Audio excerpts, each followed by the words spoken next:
नमस्कार। आज मु आपण मानक पई शशि मोटिवेशनल चैनल ले जीवनर स्टैंडर्ड ऑफ लिविंग आ क्वालिटी लिविंग विषय रे मतामत देवी। आपण माने जानिथिबे अनेक लोक भावती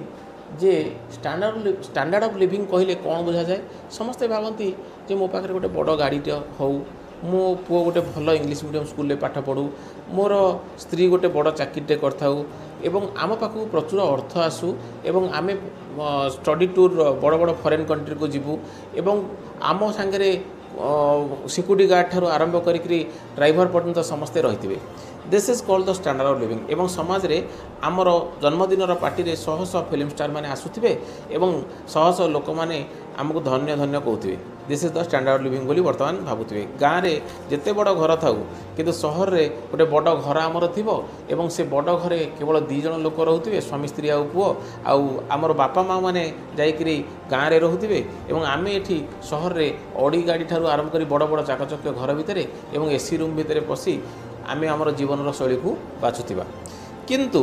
मुझे कहया चाहूँगी this may be the standard of living, किंतु क्वालिटी ऑफ लिविंग को कहले मुझे आपन को भल भाव बुझाए ताले आपण निश्चय बुझीपारे। क्वालिटी ऑफ लिविंग होची सेही जिनिस जोठी परिवार भितर भल पाइबार वातावरण अच्छी, स्वामी स्त्री भितर संपर्क भल रही, बापा पुओ भितर भल संपर्क अच्छी, माँ झील भितर भल संपर्क अच्छी, बापा माँ पुओ झील समस्ते मिलित भाव में ठीक समय खाद्य खाई पारुचंती एवं जेतिकी अर्थ आसुची से अर्थरे कौन से आम डाक्तर को पैसा दौना एवं आम सुख शांति रे रहूचु एवं पिला माने भल पाठ पढ़ुचंती एवं पिला मानक पाखरे संघर्ष करिवार इच्छा शक्ति मध्य रही एवं पिला माने जीवन रे जने भल मनीष होवा पई सबले चेष्टा रहिचंती एवं से माने सबले बिना स्वार्थ रे बिना इमोशन रे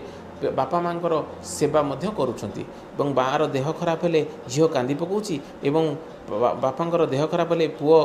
दौड़ी आसुची, से हूँ क्वालिटी ऑफ लिविंग। आउ जदि स्टैंडर्ड ऑफ लिविंग रे आमे विचार करिबा, जदि कोटी कोटी टंका रोजगार करिकी बापा बेड्रे थिबे एवं पुओ लंडन रे थिबो कि झील अमेरिका रे थिबो किंतु बापार देह खराब बेलू हाँ बापांकर देह खराब होइची 4 दिन पर जाउची, सेठी ना इमोशन अच्छी ना अटैचमेंट अच्छी। तेणु से स्टैंडर्ड ऑफ लिविंग आमर दरकार नहीं, जोठी भावर आदान प्रदान नहीं बा जोठी जीवनर